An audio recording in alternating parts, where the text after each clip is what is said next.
Mark, what's going on? I can't believe what I just read in the pages of Absolute Evil. There have been some big weeks in the Absolute Universe, but on their 1 year anniversary, I'm not sure there's been any bigger week than this week. We got 3 books to talk about. So much going on. Don't you dare go away. We'll be back right after this.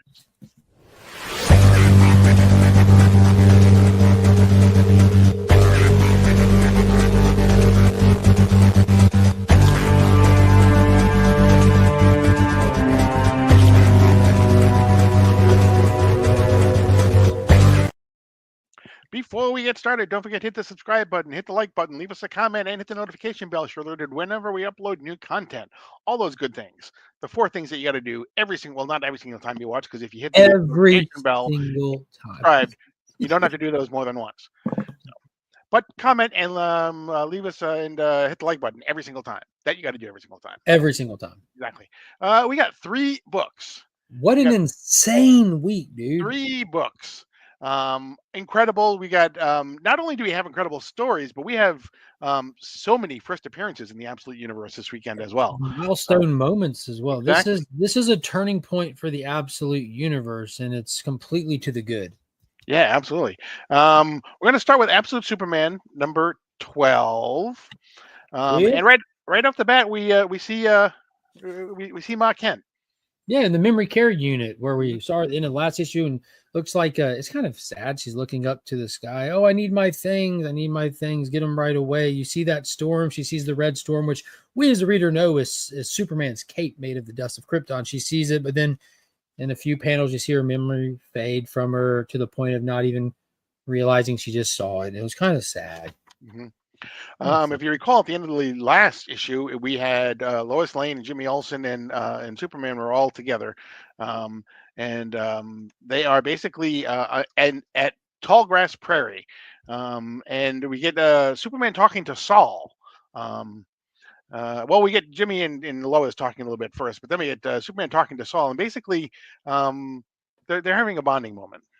Yeah, Superman is trying to have a cool down period. To sum it up, he just went through that crazy stuff with Brainiac, torturing his brain, trying to get him to snap, and he's kind of still not calmed back down from it. And he uses cape to spirit Jimmy, Lois, and himself away, and he's having a one-on-one come to Jesus meeting with his cape, his AI, and he's trying to cool himself down. And we kind of flash back to times in his past where him and Saul have bonded and trying to cool him down and make sense of his existence on this planet. And we flash back to the top of Volcano 5 years ago.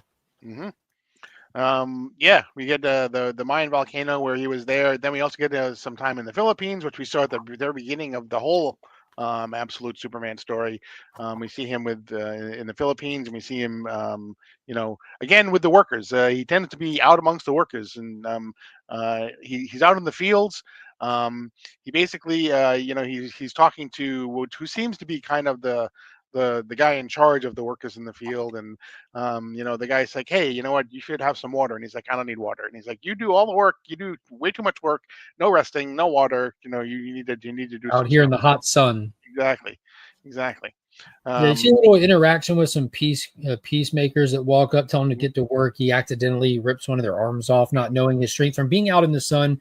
It kind of shows us, like, when he was younger, kind of coming into his power, soaking up the energy, and you get a little dialogue with Saul about how the suit is helping to process that energy and stuff like that. And we see him go to the top of a mountain where he's mad at himself and worried that he permanently hurt that person or killed that peacemaker, and he's trying to let off some steam and everything. And while yelling, the cape busts out and shows him pictures of his parents, and he flashbacks to, or he goes back, has a memory, and talks about when his dad was killing those bugs in the Earth's core back on Krypton a few issues ago. And the cape is like, yo, this isn't what they would want them to do. They want you to chill out. And he's having a little emotional fit about how his parents are gone. He's alone. It's just stuff that we haven't seen from a linear story perspective. We're just flashing back to those more aggressive, traumatic moments that anyone in his situation would go through, trying to make sense of while you're at. But while he's having this freak out, he's like, I just want to be alone. And Saul grants him. He's like, I understand. I'm not a person. I'm just AI, but I am here for you to the best of my programming.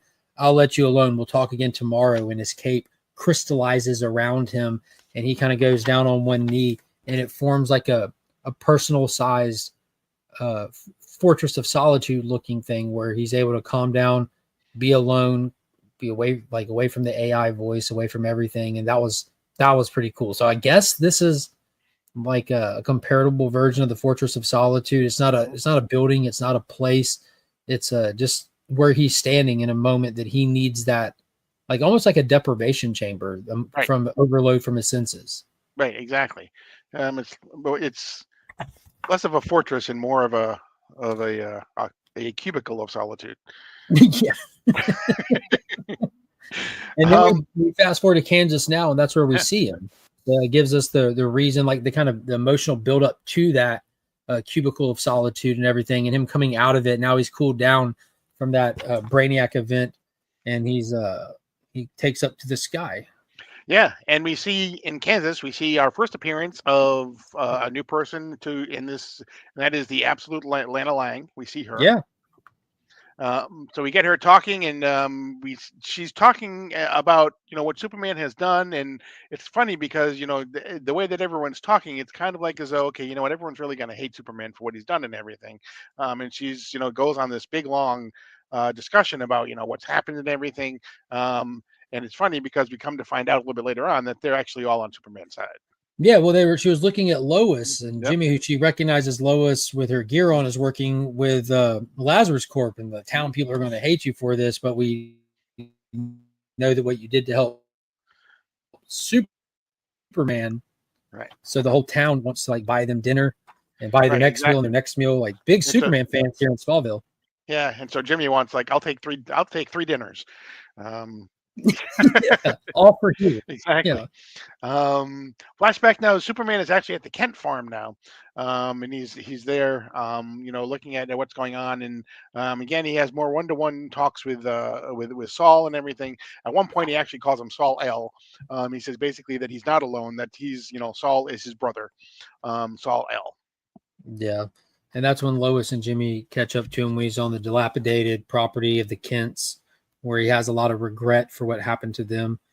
And they just kind of catch up, touch base, and he tells them the formal introduction. My name's not this. My name is Kal-El of Krypton. She's like, pleased to meet you.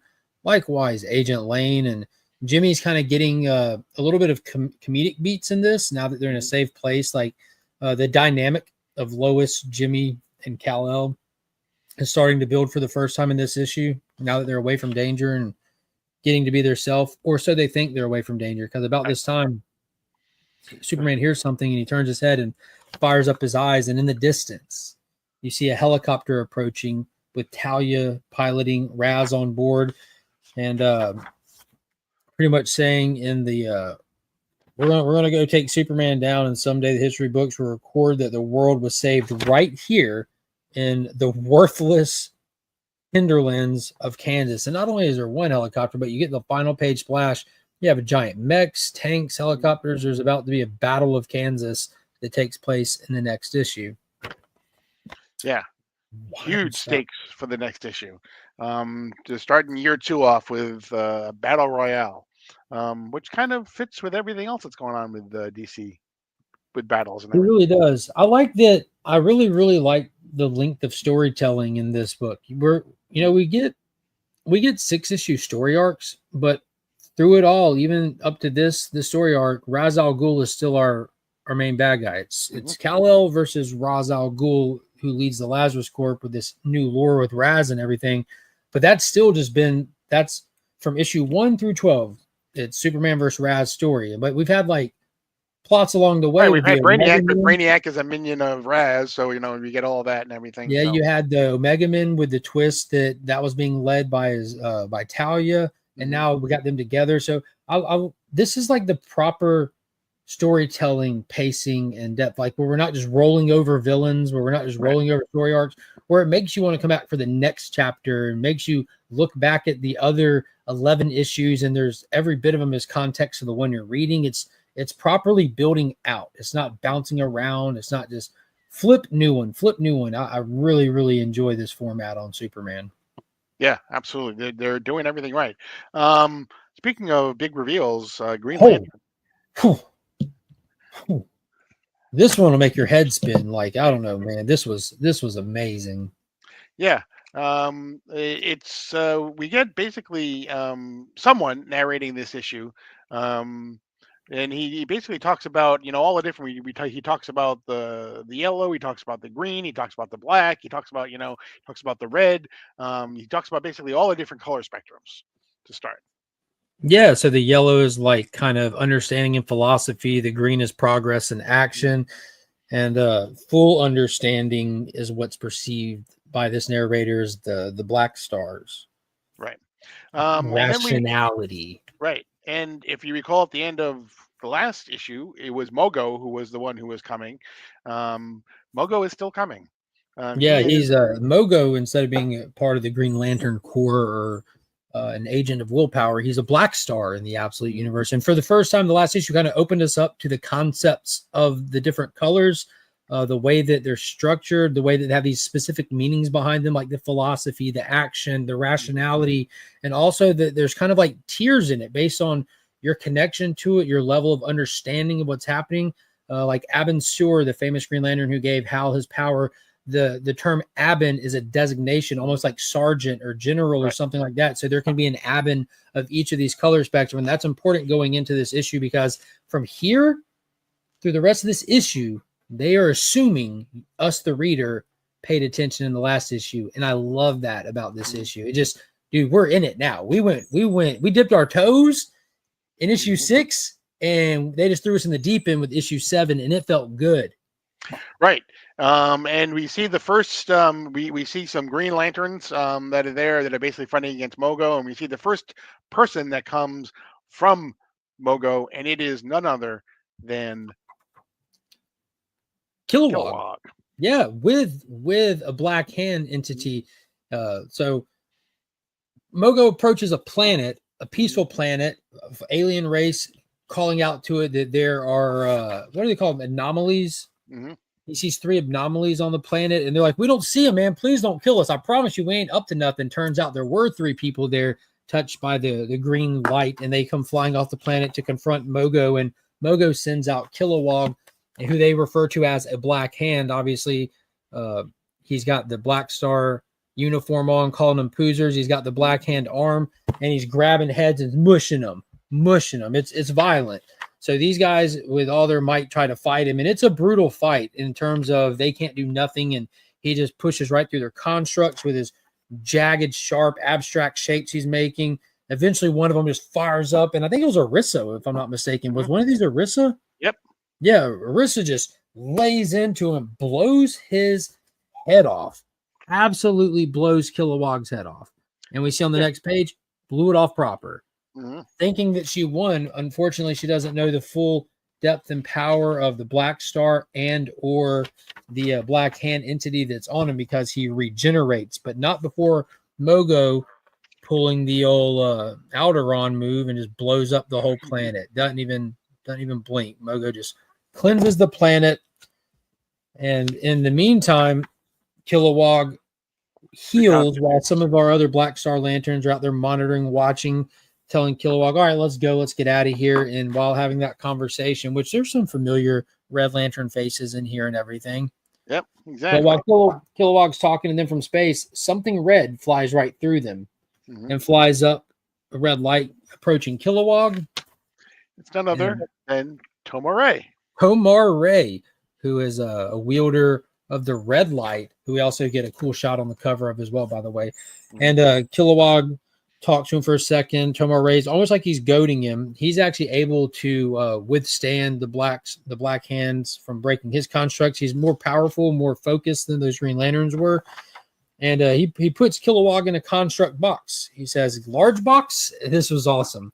Yeah. Put Kilowog in a box, and he says, small box, and splatters him. Yeah. Just turns into motion, and he flies off. What he's ultimately trying to do is get the attention of Mogo. He does a flyby on Mogo, burns over the surface of him, and we see that Mogo, instead of teeming with life, is just desolate wasteland of death and decay, which is just creepy.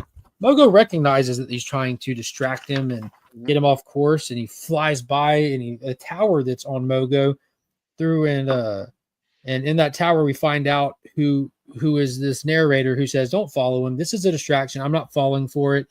The box that Tomar-Re made that squished Kilowog in shows up inside of this tower, this throne room, to this shadowy person at the top of the throne, and he recognizes that inside this box is Kilowog, damaged beyond repair. So Kilowog introduced and killed off proper in this first issue.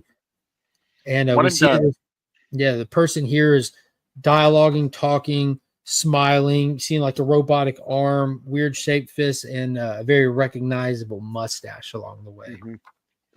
It turned out to be, of course, none other than the absolute Sinestro. Looking wild, man.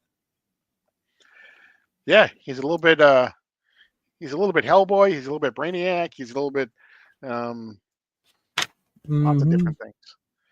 And he's kind of just like talking to himself again about how there's these hierarchies of lanterns. He sees himself as this alpha lantern, this alpha wielder of light, and it's almost like he just kind of because he's the alpha, there can be no others. Right. So I'm guessing he's going to go out hunting lanterns coming soon.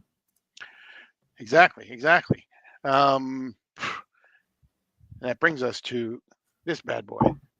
Before we get there, what did you think of this Green Lantern issue? Oh, man, you know what? It is bringing in all of he's now really kind of, piling on all the Green Lantern mythos, and I love that stuff. I can't wait to see, how Absolute Sinestro is different than, the main universe Sinestro. And, they've also shown, maybe Kilowog will come back. But they've shown in this issue and in the Absolute Evil they're about to talk about that they're not willing. I mean, they are definitely willing to make some sacrifices of some characters. Some big ones. Yeah, some big ones.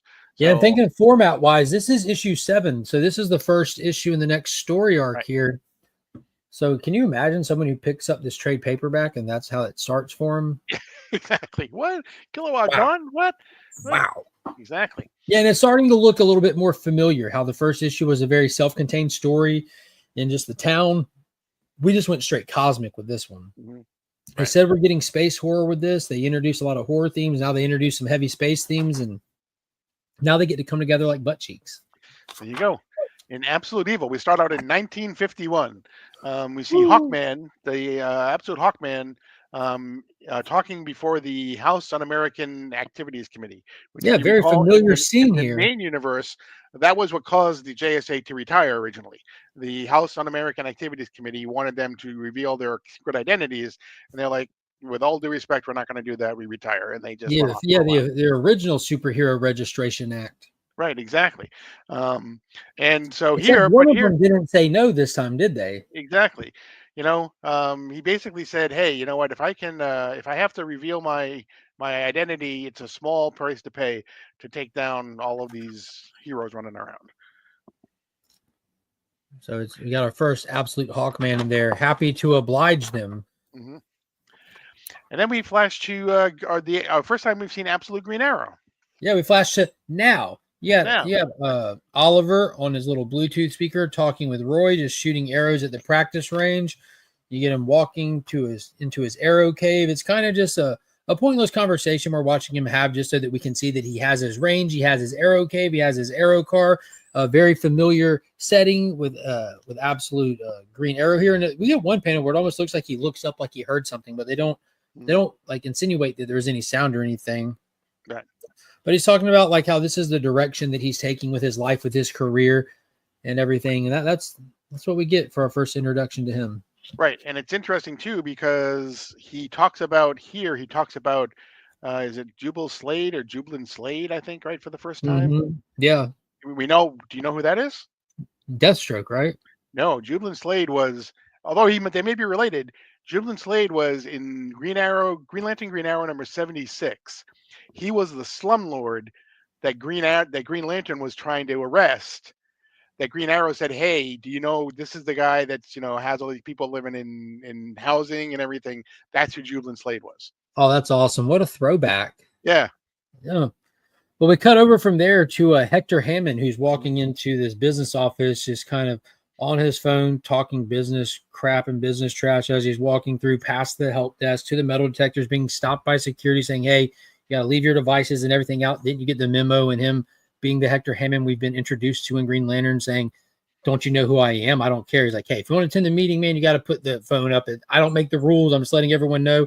He's like, you're going to lose your job for this. Because if you want to talk to the boss, talk to the boss. I welcome you to talk to the boss. So it's interesting, in my opinion, seeing that dynamic right there, seeing how Hector Hammond moves and operates and the level at which people kind of fear him, to this hired hand saying, yeah, I'm cool with you. Do whatever you want, guy. Because he's clearly more concerned with the boss. Right.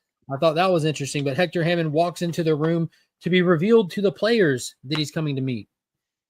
Yes. And we see can't think of her name now. Her name is Veronica Cale. Veronica Cale, yes. Who's going to basically give us, she's going to kind of go through the whole history of the Absolute Universe so far, including going back to looking at the Sandman, and how his concoction, his recipe for the sand gas basically played an important part in the whole creation of everything that's going on, and how things developed. So we have Wesley Dodds stuff. And they, like, clearly when he popped up with this gas, so did this masked mystery man, the Sandman, who got shot and killed, and other characters came and went. Unfortunately, Ted Grant came and went and fought some petty crime and union busting and stuff, and he ended up was bought and paid off. And after that, he just started training people at his gym, and luckily he was bought and paid off because he was able to survive. And we get Tom freaking Strong. Yep. Tom Strong, who they couldn't buy and pay off, so they just sent him out to the farm where accidental weapon testing took him out. Yeah, accidental here, air quotes. Looked like they gassed this guy.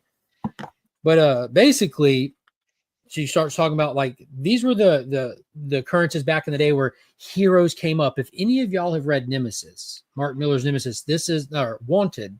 Mm-hmm. This is the theme of Wanted. This is the theme of Big Game. When this fraternity of bad people that rule the world secretly, quietly, they don't need to interject in things. Just as long as the world's going at a good pace that they like, they'll just sit back and let it. But when these things start popping up, when these superheroes, when these do-gooders start popping up, we have to intervene, get them off the board. That's literally what, like, Big Game was, what Wanted was, this fraternity of bad guys. That's what they are now. That's what this is, this fraternity of real players behind the shadow, not even the shadow government, the people behind that. They are seeing this Wonder Woman pop up, and they're looking at the Superman over here and this Batman over here. We have to come together and act for the greater good of this world. And that's what this meeting is all about. We can't do it on our own. Right. So then Veronica goes on to quickly talk about the history of the Absolute Trinity. She talks about Absolute Wonder Woman, Absolute Superman. We see a Dark Knight Returns picture kind of behind her. She starts talking about Absolute Batman. And then she calls in the Green Lantern, Flash, and the Martian Manhunter, which we didn't know that anybody knew about it, but apparently they do. So, well, they said it kind of off the handly, like, we don't know, we can't know about, like, some of these other ones. Right. And just as at this meeting, besides Veronica Cale and Hector Hammond, we also have Roz, we have the Joker, we have Thawne. I can't remember her first name now, but we have Thawne as well. And then Eleanor? Eleanor Thawne, yeah. Yep. So we have everyone, including I'm the pretty Joker. sure she's Philip Seymour Hoffman's daughter. She might be.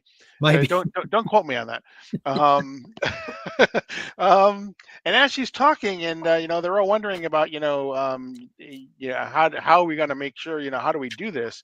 In walks the current, the same but an updated Absolute Hawkman with Oliver Queen over his shoulder. Dumps him on he's wearing Black Hawk's outfit. Yes, you're right. He does. Dumped him on the table. We see the fact that he has a huge hole in the side of his head. So he's dead. He's super dead. If you were expecting Oliver Queen in the Absolute Green Arrow series, maybe it will be, but everything will happen in the then. Or it could be,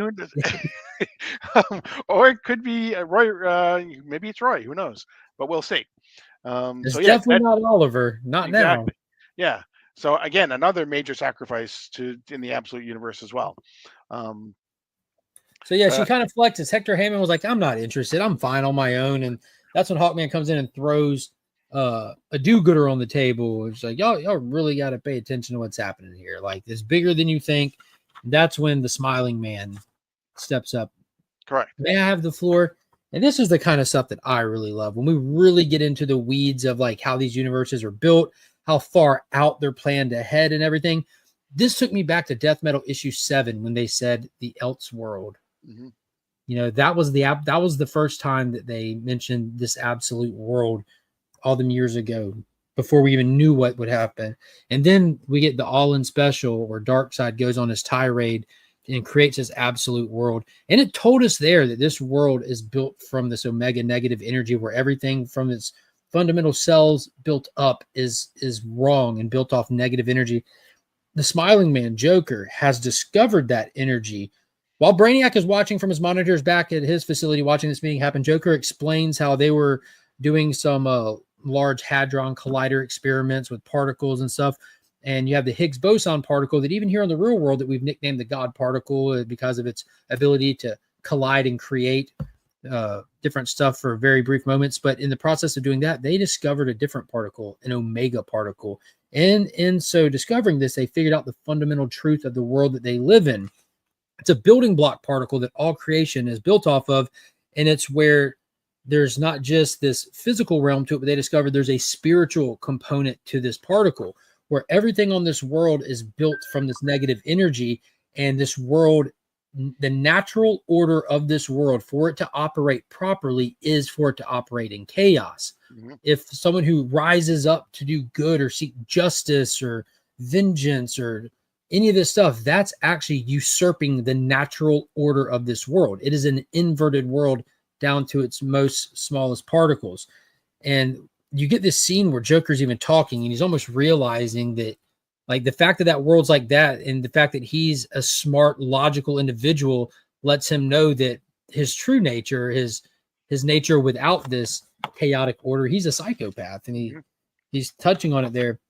But in so doing that, they come to the decision that if spoiled little anarchists like the late Mr. Queen would stand against our order, that I call injustice. So calling the do-gooders that would usurp the natural order of this planet, that would be injustice for this planet. So who does that make us? And it kind of pans out. And you see where they're having this meeting. We've thought Wonder Woman was in it the whole time. And we have been saying the hashtag not all of justice. But they're in this building and you get the 2-page splash, the actual title of the book you're reading. Right. Is absolute justice. Right. They're the freaking Justice League. In this world, that is justice, like you said. Anyone who would overturn or usurp, like you said, what these people are trying to do is not doing the will of Darkseid. So that would be an injustice. And so that's why. And then we get Brainiac talking to Mirror Master. First time we see Mirror Master again since Free Comic Book Day. Exactly. He pops up and apparently these two have spoken before. We clearly knew that Brainiac is going to get to a point where he's on to his own stuff, but they're assessing this newfound Justice League and what they're doing, and it looks like they might be working and scheming to have their own plans, not to usurp the Justice League, but just independently, got their own ideas. And he's looking at this Justice League and looking at the balance to it, like how it connects and how it reflects. A measure of balance suits my own goals. Hammond balances Raz and the Hawkman. Their egos can focus on one another, and Thawne's skepticism matches Kale, the true believer. But this man who doesn't joke, we need to reflect him, learn his secrets, negate his threat. There's a name I recall from my glimpse into your mirror world. Someone worth investing in. I think for the Justice League to be complete, it needs one more member. And who's the one person, the main person that we've been missing so far in the Absolute universe? Cut to a flannel shirt, a steaming cup of coffee, a beautiful scene over what I would assume is a Kansas farm, a silhouetted, happy-looking couple. The phone beeps, and the lady mentioning, can't you? Because the children are in bed. And so there's clearly kids involved in this happy family, and the man stands up, and you see the belt buckle with the sun on it. I'm like, who could this be? As he walks off to answer the phone, he looks up. This is Lex Luthor speaking. How can I help you? And there we have him, absolute Lex Luthor. Did you catch the belt? Yeah. They spotlighted it twice. Did you catch the cloud? Oh, I did not. But now I see it. Obviously, it's very clear. Obviously. The Omega symbol. So absolute Lex Luthor first appearance. What a banger issue. Yeah, absolutely. We get absolute. We had first appearances of Absolute Lex Luthor, Absolute Oliver and Queen, Absolute Hawkman. We also had Absolute Lana Lang. We had Absolute Sinestro. We had Absolute Kilowog, Absolute Tomore, Absolute Sandman, Absolute Tom Sandman. Strong, Yeah, Absolute Ted Grant. yeah. We see so many first appearances. As you know, it's been like I said, been a year.